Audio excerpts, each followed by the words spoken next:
It's super nice to see you all here on a nice, cozy Thursday evening. As I was introduced, my name is Jasper. I will walk through my presentation as I have prepared today.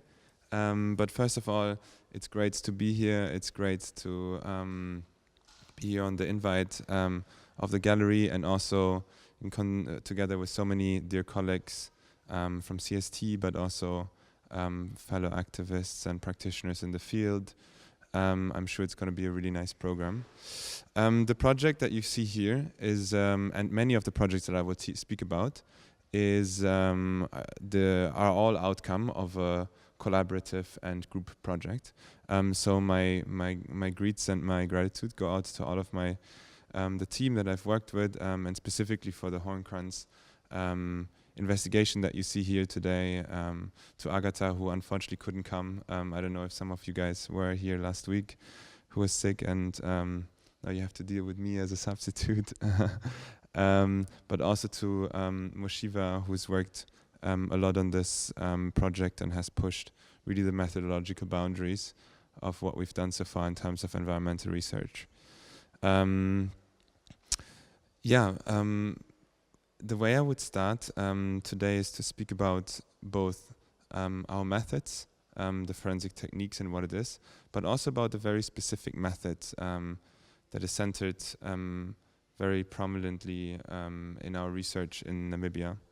I don't know how much Agatha last week told you about the research in Namibia already. The project wouldn't have been possible, and it's commissioned by and done together with the traditional authorities of the Namer and the Ovaherero, the two indigenous peoples who have been or were the victims of colonial crimes and the genocide that Germany committed in beginning 1904 until 1908 in what is contemporary Namibia today. It is a 3-year-long project that you see here, and it's still ongoing. It's one of the biggest ones we've done so far, especially at the Berlin office. And it's great to see it here in Prague. There's more to come next year, also in Germany, but also in Namibia. So stay tuned. Okay, so without further ado, I'll start my own little presentation. We live in a world in which the efforts of those who seek to push for accountability seek to reveal that which is hidden and establish facts in order to hold those accountable that are in power for the abuses of their power. It is a world which appears to have grown more violent rather than less, and one that has increasing difficulties to establish facts and truth, and therefore common baseline and understanding for our common life world. For that very reason, it is a world in which more actions appear to go unpunished, with a sense of impunity. Impunity and a lack of accountability are the well-known enemy of the processes of reconciliation and reparative justice, and our common push for accountability. States can bomb and deny their bombing. Military, paramilitary, and police agents can shoot and kill and go unpunished by denying their actions in an environment of growing disinformation. A landscape in which misinformation and fake news have become commonplace, and a world which therefore has moved towards a critical moment of post-truth. Battling the growing grip of the post-truth environment, has on the information sphere, our reality as a whole, and the political arenas in which we seek to find solutions to the violence we encounter. That battling is the daily work that we do. As I said, my name is Jasper Humpert, and I'm a researcher at Forensis, the Berlin Office of Forensic Architecture. We are a research agency that focuses on investigative practices, digital and spatial reconstruction techniques, And we work with and on behalf of victims communities around the world. Here you can see our website with the over 100 investigations we have done on all of the continents of this world. We present our findings in international and national courts, in fact-finding missions, truth commissions, and parliamentary inquiries, and collaborate with the leading media and museums worldwide to create forums and publics in the pursuit of justice. And today I'm here to speak about the role of the image and its use in our work, such as the one you see exhibited here. Our practice is in many ways rooted in the much needed response to the shift that we perceive in the information environment, and therefore in the environment in which we seek to act politically and seek accountability. This shift has occurred due to the unprecedented seismic rift of how we capture, share, and consume that which occurs around us. We have become interconnected agents in which our environment and the actions within it have turned hypervisual and are increasingly penetrated with false informations, fake images, and videos. The shift towards post-truth is hence configured in the shifting landscape of who holds power over information flow and the representation of reality and its reach towards mass audiences. And it's also within this shift that institutional mechanisms, formerly functioning as widely trusted and consumed guardians of truth and facts, have seen their positions increasingly waning. Yet it is that seismic rift that also holds the very solutions to the threat of a post-truth world that cannot uphold the separation from the factual and the non-factual.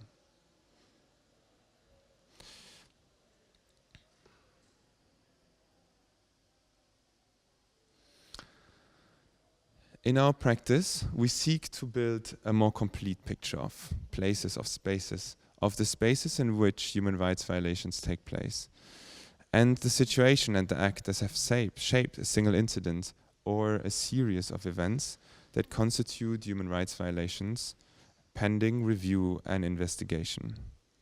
In the world of the image has become the witness. Together with spatial components, the image renders a high resolution of unfolding or past events possible.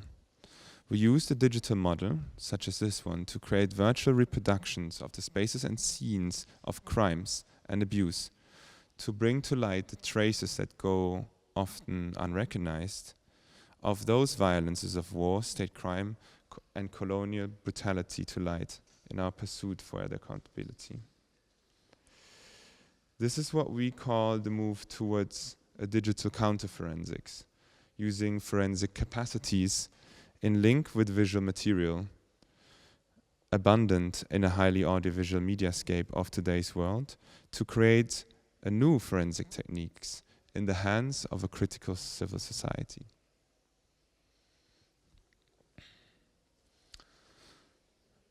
Now the image is powerful, both in history and the present, and we render it useful in the pursuit of justice across the globe, piercing through the overload of imagery caused by global conflict and the confusion it creates about what it shows and what it doesn't. And we use it to forensically retrace and invert the gaze of the viewer to capture the information we need.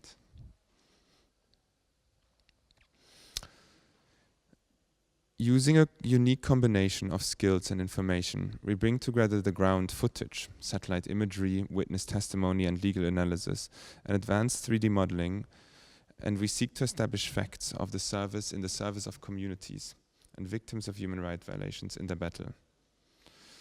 Forensis and forensic architecture and us as the researchers have in this way moved human rights fact-finding and the field of investigative practices into the era of the hypervisual.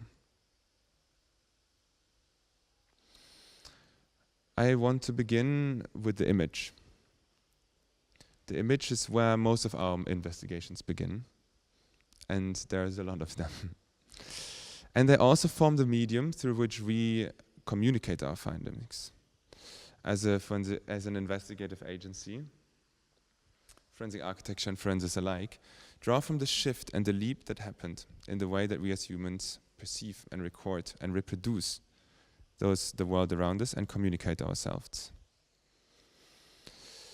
But sometimes the imagery, photos and videos, maps and other form of visual data perhaps shows violations, such as police suppressing civilians, expressing their dissent and taking their protests to the streets, seen here in this video in the Black Lives Matter protests in Portland, Oregon 2020.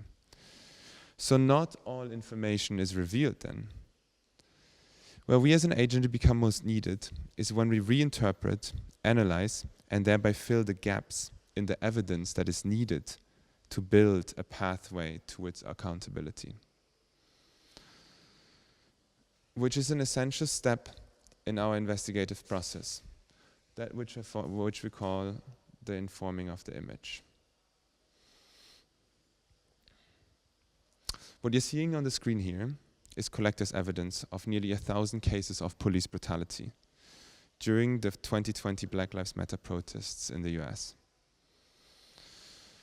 To set the scene, as many of you all remember, the Black Lives Matter protests swept across the US and then the world to protest and resist the racialized forms of police violence in the US and other countries. Perhaps also here in the Czech Republic, definitely in Germany and in Europe, across Europe, many protests took place in solidarity with these protests. In Portland, the protests lasted for weeks, months, and well into the next year.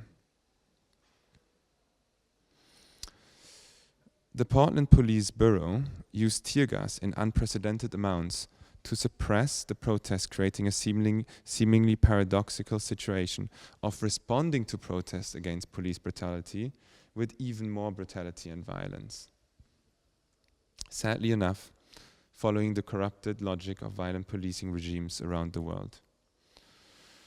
We at Forensic Architecture were contacted by lawyers, activists from Portland to investigate the protests and understand how the violence that unfolded could be resisted and the people that enacted such acts of violence held accountable. The focus was specifically put on the use of chemical weapons and tear gas.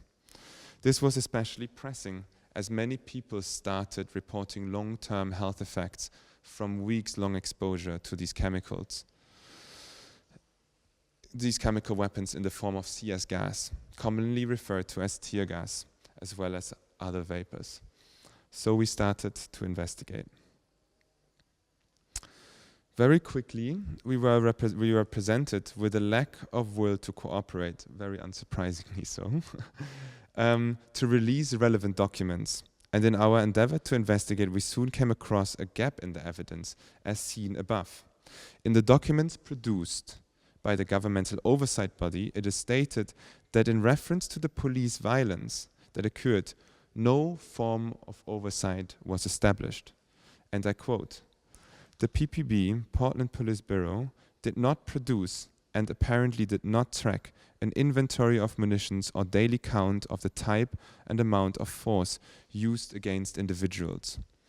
A statement that in the light of the long-lasting protests and reports of heavy violence leaves one speechless and speaks to the institutionalized blindness that exists towards issues of racialized police brutality.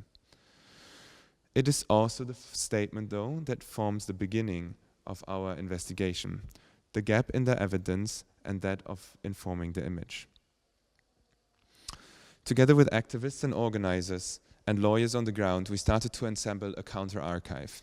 What you can see here is the work of a Portland-based grassroots chemical weapons research center, which recovered the remains of nearly 50 types of so-called less lethal riot control munitions deployed by the Portland Police Bureau and federal law enforcement agents. In order to understand the use of tear gas and the chemical iteration of police violence, we needed to understand what was used, how they function, and work together with experts to build up an understanding of those very dynamics. But in Portland, we needed a new methodology to distinguish between them all. What you see here is the beginning of our collection of documents. On the right, you see the police reports as produced by the police. In the middle, you see chemical weapons, munition sheets from munition producers. And on the left, you see purchase orders by the police that we were able to retrieve and understand and build together, stitch together from textual information the very baseline of how we need to understand the image that we see.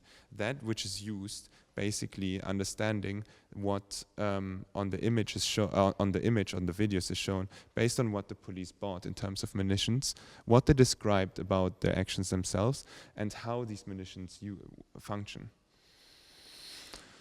So we started building a record of thousands of videos, as well as our documents, classifying the different positions of videos that were taken across the city for months, classifying its locations, where more or less where it was, describing briefly what we can see and what type of violence occurs, as well as what agency is involved.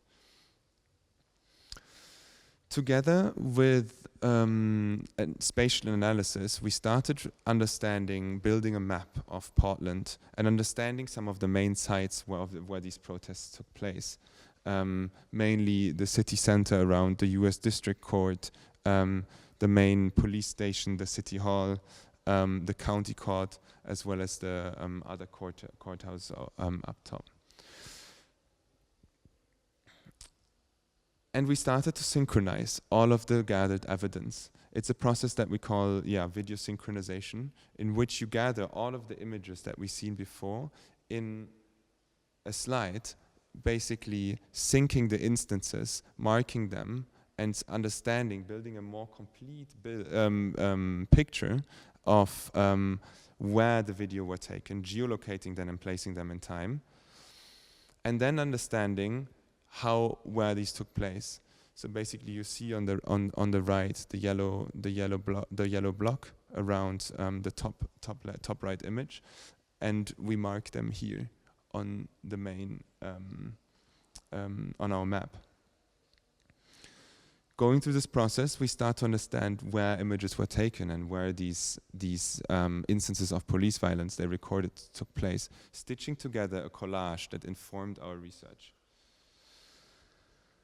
And we start to bring together different images or videos taken out of different perspectives. What you see here is the video that I played at first, taken by an activist on the ground level, capturing the launching of a triple chaser munition, one of the most toxic, non-lethal chemical weapons the US police is allowed to use.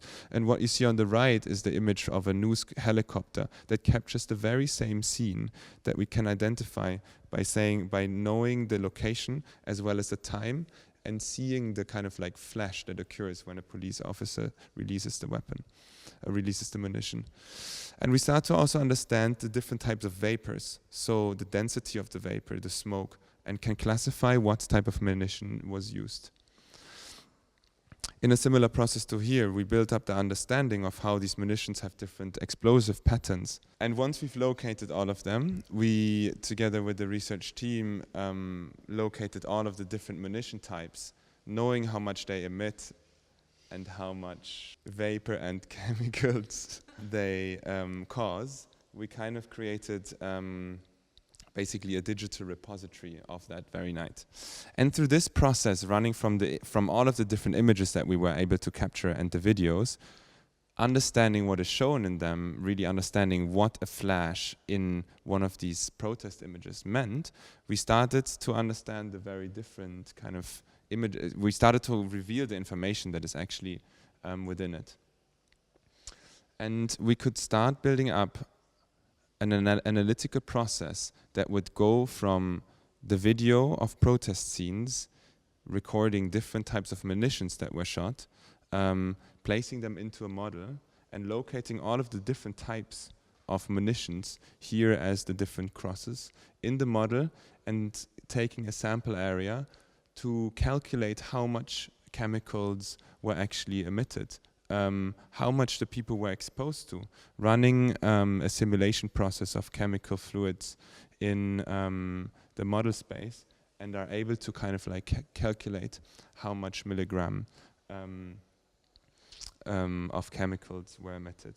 And it comes to no surprise that most of the places that we actually tested exceeded all levels of any form of safe exposure ratios that that the guidelines the federal government gives to such chemical values.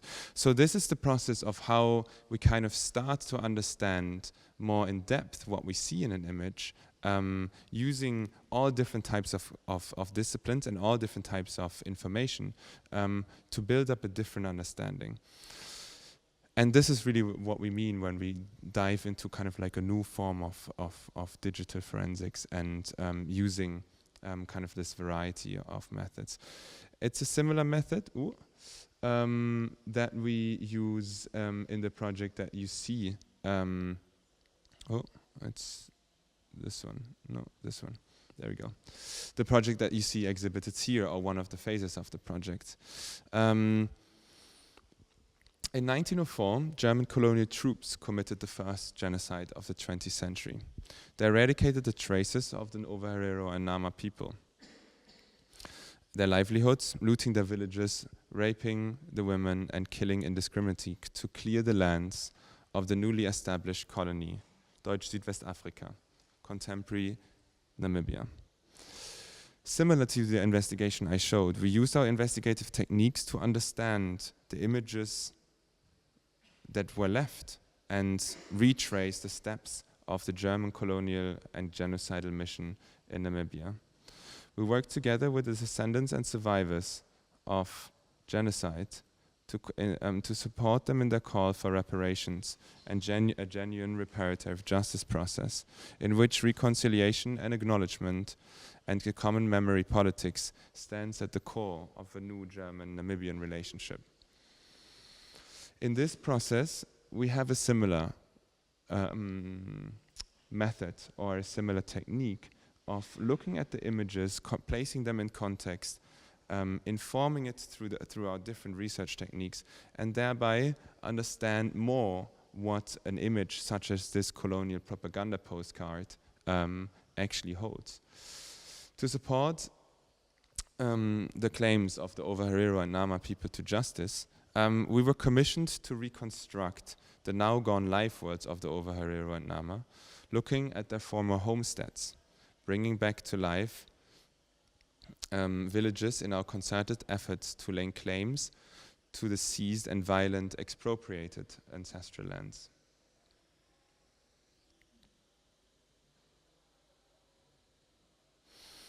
With archival imagery such as this one, dating from the colonial area, we were able to locate long-range concentration camps in which prisoners, children, women and men alike were subject to forced labor and extrajudicial killing in the first genocide of the 20th century. In this way, our techniques of digital image verification and spatial modeling served not only to verify recent events, but helped us to understand the position of the concentration camp, which is currently in Windhoek under a parking lot.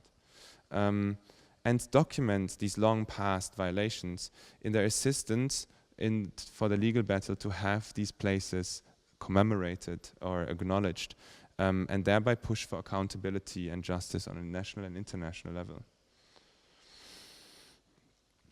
It's a similar process to revealing what lies behind the image, only that we were here presented with a completely different visual imagery record.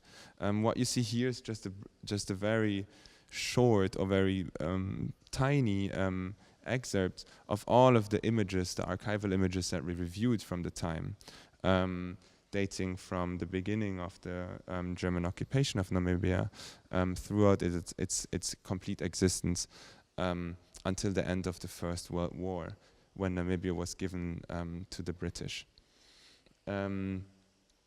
What you can see in these images is the visual anchoring and the visual perspective of colonial trophy photography. It's othering, it's dehumanizing and objectifying, looking at imageries that basically serve for the German propaganda purposes of the German colonial administration at home to support the claims to the lands that were so far away from Germany. And in this process, we invert the gaze, the colonial gaze, such as an image, one of the few images that were taken on the concentration camp on Shark Island, which our team of researchers has worked on throughout the last year. What we see here is an image taken from within the camp, which was taken also as a trophy, because you see all of the prisoners of war in their dire state sitting together and listening to a German missionary. And in this process of locating, understanding what this image shows, locating in a digital model of the island, which still exists today, but is also a tourist camping site, we, together with the Ovareiro and Nama, we worked through a process to locate long gone traces of this very concentration camp, able to locate the execution chamber where Ovareiro and Nama were killed, and a chamber where, and the likely position of a chamber where their bodies were prepared for shipment to Germany. Their heads taken off and their skulls scraped for racial sciences at different institutions in Berlin and across Europe, which laid foundations to the othering and the racism that basically allowed this form of colonialization to happen. And similar process happened with imagery of nature, of the ecologies that the Ovareiro and Nama lived with and lived within and had long-standing relationships with. It's landscape imagery taken from the colonial gaze. It's a photography of conquest and one of binary thinking, dividing nature from culture, while simultaneously declaring human beings, their colonial subjects, the Nama and Ovareiro, as belonging to savage nature that is to be dominated and conquered. And also here, the process of revealing what stands behind these images is a tedious one.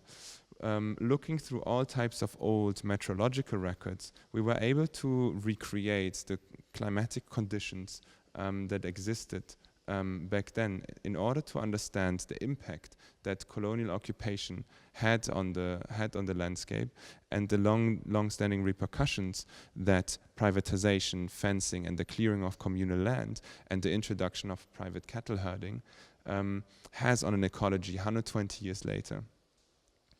What we did is revealing different records of rain, of wind, of the amount of rain happening throughout the year, classified in months, and using this very record, which was installed on the German missionary positions and outposts, in order to understand where the most fertile land is and seize that very land for the colonial occupation, to understand actually the damages, to understand and assess the damages now 120 years later with the very same records that the colonial occupation used.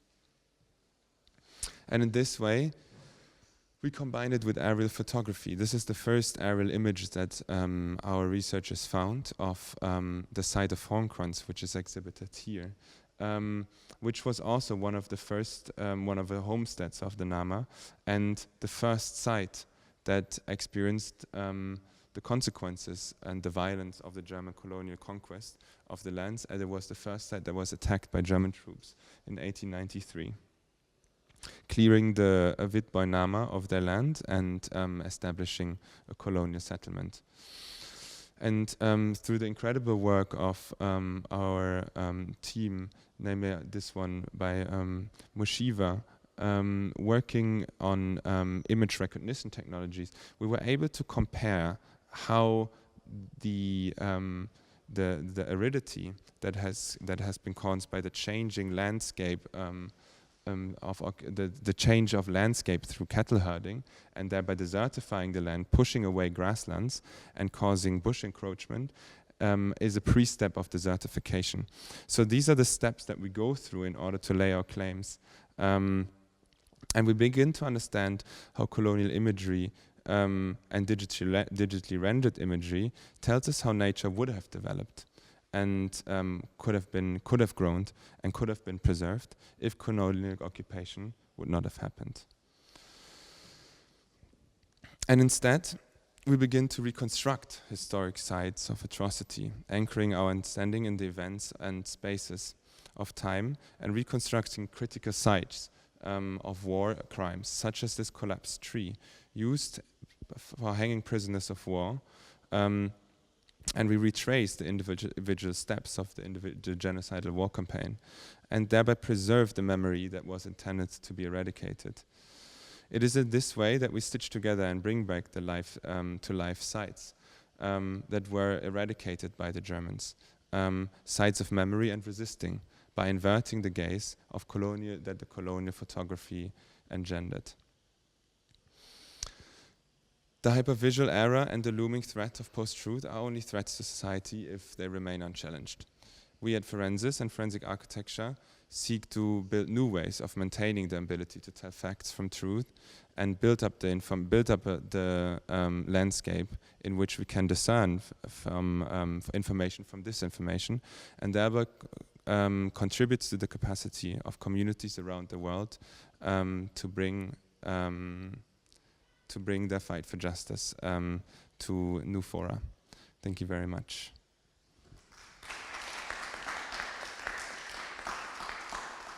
Hi. First of all, I'd like to thank you for coming, and this was a wonderful presentation.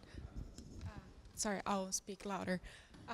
So first of all, I'd just like to thank you for coming and giving us this, I don't want to use the word wonderful presentation because the topic is such a hurtful one. And my question would be for the study that you did in the US, who commissioned this work, and how do you hope, if it hasn't been done yet, how do you hope that this work will help with ensuring that accountability takes place? Yes, thanks for your kind words. Well, the investigation in Portland was actually one of the first one that I worked on, and it was brought to us by kind of like a series of actors. There was a collective of lawyers that worked throughout the protests already to document what was going on, together with some activists who are also part of that coalition. And we worked kind of like in broader partnership with other groups such as Physicians for Human Rights that were assessing anyways the kind of like the impacts of so-called non-lethal weapons, but mostly of kinetic weapons, so like rubber bullets, and basically understanding what this, like immense use of this new types of weaponry that has kind of started, I mean, really rolled out in the like 80s, 90s, and now it's like really commonplace. Both kinetic but also chemical weapons that the police is allowed to use.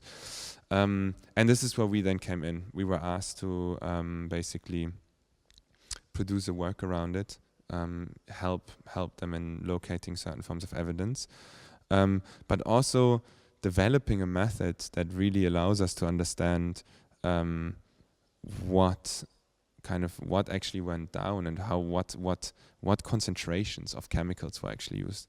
And it's really mind-blowing. I mean, we tested some sites across the city where there was 4,000 milligrams per cubic meter, and the federal regulation that say that after that value which they prescribe, afterwards there's an immediate threat to your health and for prolonged time to your life, is 2 milligrams. So there's actually an exorbitant amount of chemicals in the air, and now you have to imagine that there's weeks and weeks and weeks of protests, and there's actually very scarily little research done around the effects of CS and tear gas, which basically is banned from any form of conflict around the world. Basically, if now two nations decide to go to war and use tear gas on the battlefield, it's a war crime. Only that there's an exemption clause that domestic law enforcement agencies are allowed to use it. Which is a crazy constellation that happened kind of like in the middle of the last century. Law enforcement agencies around the world are very eager to use it, as it's very effective. And some of the only studies that we found on the effects on the humans are from the 60s, when they used like young US military conscripts and kind of like young soldiers at like a US base, and basically just put them in a room and lit up some tear gas canisters and just looked at what happened. I mean, the research is very poor, and so this is also what. So I'm just elaborating this because this is also in the way that we seek to contribute to this, to actually show how dangerous it is. And on the other side, there were a couple of legal proceedings that we tried to support with. Unfortunately, most of them got thrown out of court. They were not deemed admissible. We had a big exhibition in Portland, which is also kind of a bit more the way we work. It really speaks to the way we work, that we want to both have, if possible, impacts on the legal sphere, but also more on like discourse and the culture sphere, where then in Portland, for example, the exhibition was very beautifully curated by the community of Portland, to have kind of like a space to also basically reflect on what happened, right? And then build up the power they need to, kind of like restrain the police from doing so. Yeah.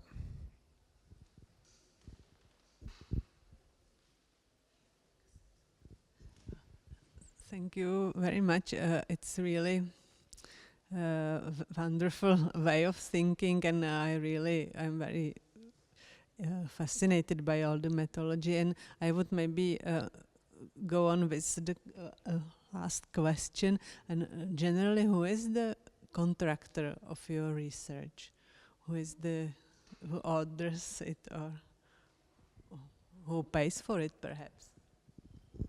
And maybe I follow on that question, because I wanted to ask, yes, if you have some process or maybe evaluation of these donors or the organization which hire you, and whether there might be some decision process in the team who participate on which project. And I mean, I think that most of your projects are what some people in the Czech Republic would call political, and I imagine that most of all of the people working in the teams are somehow in the teams because they want to work on these projects. But like, have you ever had to discuss that for some people some of the issues were problematic, or maybe were you also confronted by some threats because you dealt with some issues?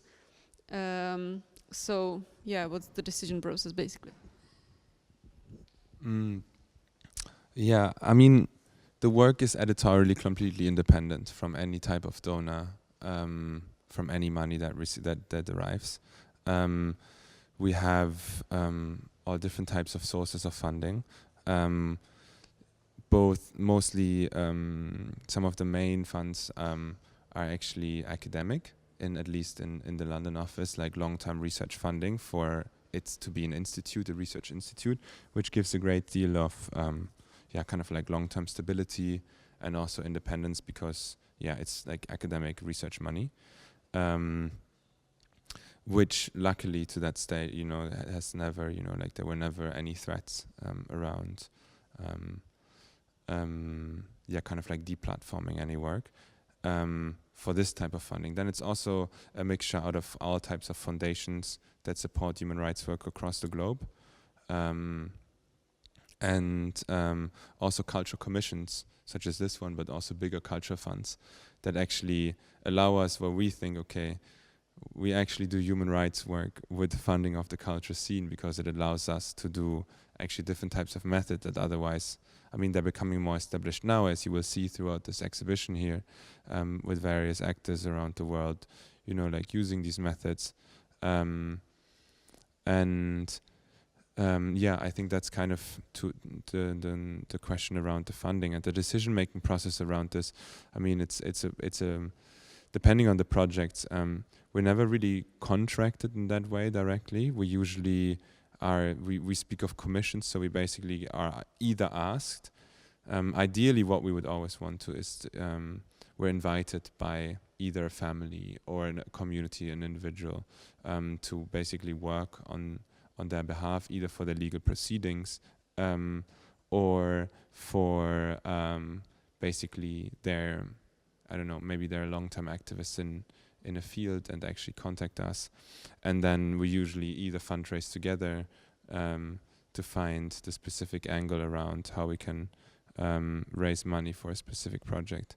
And yeah, we have a lot of different people work on the projects. I mean, surely it's political, and it should be political. Like we engage, you know, in contexts that are riddled by extreme violence and of all types, right? State violence, corporate violence, environmental violence, colonial violence, and as soon as you engage in these contexts, you will, you know, you document violence of those who are basically responsible for it, and this is often not to their liking. So we luckily there's never has been any like major incident of threat or intimidation. I mean, there's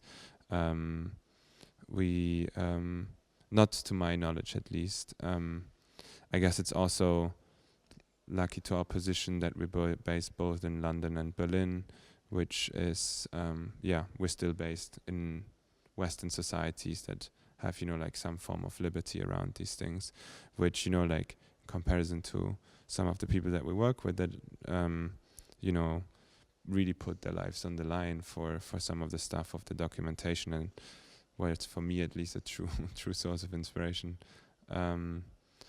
Yeah.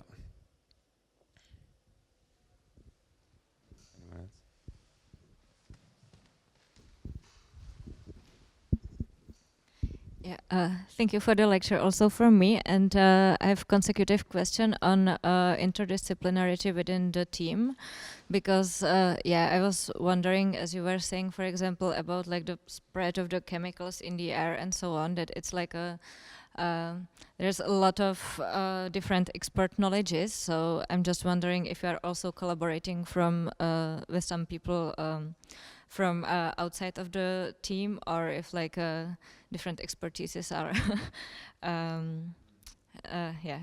within the inner team. Yeah, definitely. I mean, also our teams are quite interdisciplinary. I mean, there is a lot of architects still that work from it. I mean, just coming from not only the name, but just kind of it's often the bread and butter in a lot of the investigations. But it has always been interdisciplinary, like using work then with people from journalism, the field of journalism. Some come from software development, graphic designers, also people that have worked in the humanities before, human rights activists, legal specialists, and it really depends on kind of like the constellation of the project and what the project needs. So in the projects that I've worked in, it's mostly it has been quite a wide range of expertise that comes to play. In the one, for example, the Portland investigation that we did, and when I showed the kind of like simulation where we had the cube and the measurement of all the kind of like the gas that then like flowed through the model, that is a process called fluid dynamics simulation, which is a process that is used in industrial modeling mostly to understand kind of like how particles move through air or through substances, to kind of like understand both any types of currents, wind currents, marine currents, but also other forms of flow of different types of materials with one another. And they were actually, they're long-standing collaborators, but they're not always on all teams. So they, for example, then just joined the team for a specific project. And similar with other stuff, like in our other movies around the Namibia one, the investigations, we worked together with archaeologists to detect mass graves in Namibia, which is a very specific type of expertise that we don't really use in all of the cases, or in the least.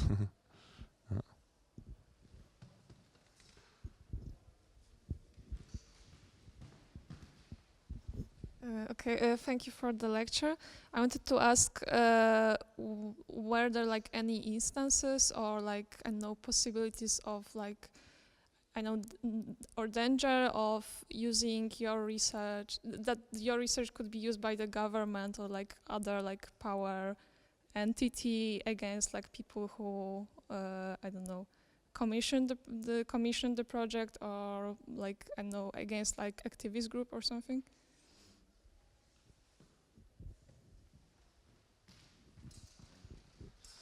I mean, we strictly do not collaborate with any type of law enforcement agency, neither with the police nor with the military, even though we do get requests by them. And you can actually see, I remember there was someone in our team last year shared a job opening at the federal police based in Berlin for kind of like open source intelligence investigator. So you can really see how also, the state and state institutions and police and their security apparatus seek to catch up with this. And it's interesting because open source intelligence comes actually from, it's been around for a long time. It was once a military method, it still is. Then kind of like found its way into civil society and was further developed, and now it's actually also the state sector that actually wants to use it again.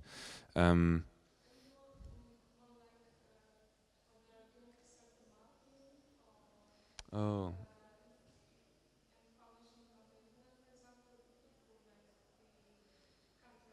Counterfacts, yeah. Yeah, no, okay, I understand. That's a good question. We do have these conversations, right? There's actually both in terms of the sites and also the leaks. So, for example, a lot in open source investigation, which is like only one method of those that we're using. They're dependent on people sharing and oversharing of a lot of stuff, or like certain documents being accessible even though they shouldn't be accessible, or where do we get certain things from. And so therefore showing also how we do this and revealing our method might also endanger actually our sources, or like this, not these sources as people, but the sources as kind of like, where do we get information from, right? Like people taking down stuff from social media that could potentially be used as evidence against them.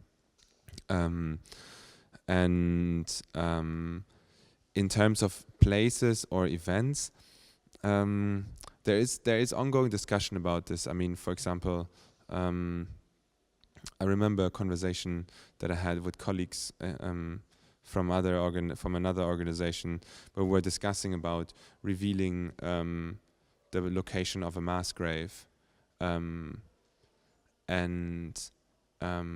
they actually advised against it because they think, okay, well, if you reveal that place, it also, like in an ongoing conflict region, either they might remove the traces of it, or they actually might, deface the site, or, destroy it, or, some form of kind of like negative effect or negative behavior to it. So there was a discussion going on. Okay, what's the balance of like you reveal it, therefore show it, and be like, look, this is what happened, or do you actually, keep the exact location secret and hint towards it, right? And so I think it's always a bit the balance that you have to strike. Also, when you work in journalism and other like human rights documentation field, of like how much can you reveal, and what is the balance between kind of like actually protecting the objective that you want to achieve, right? And not acting against yourself.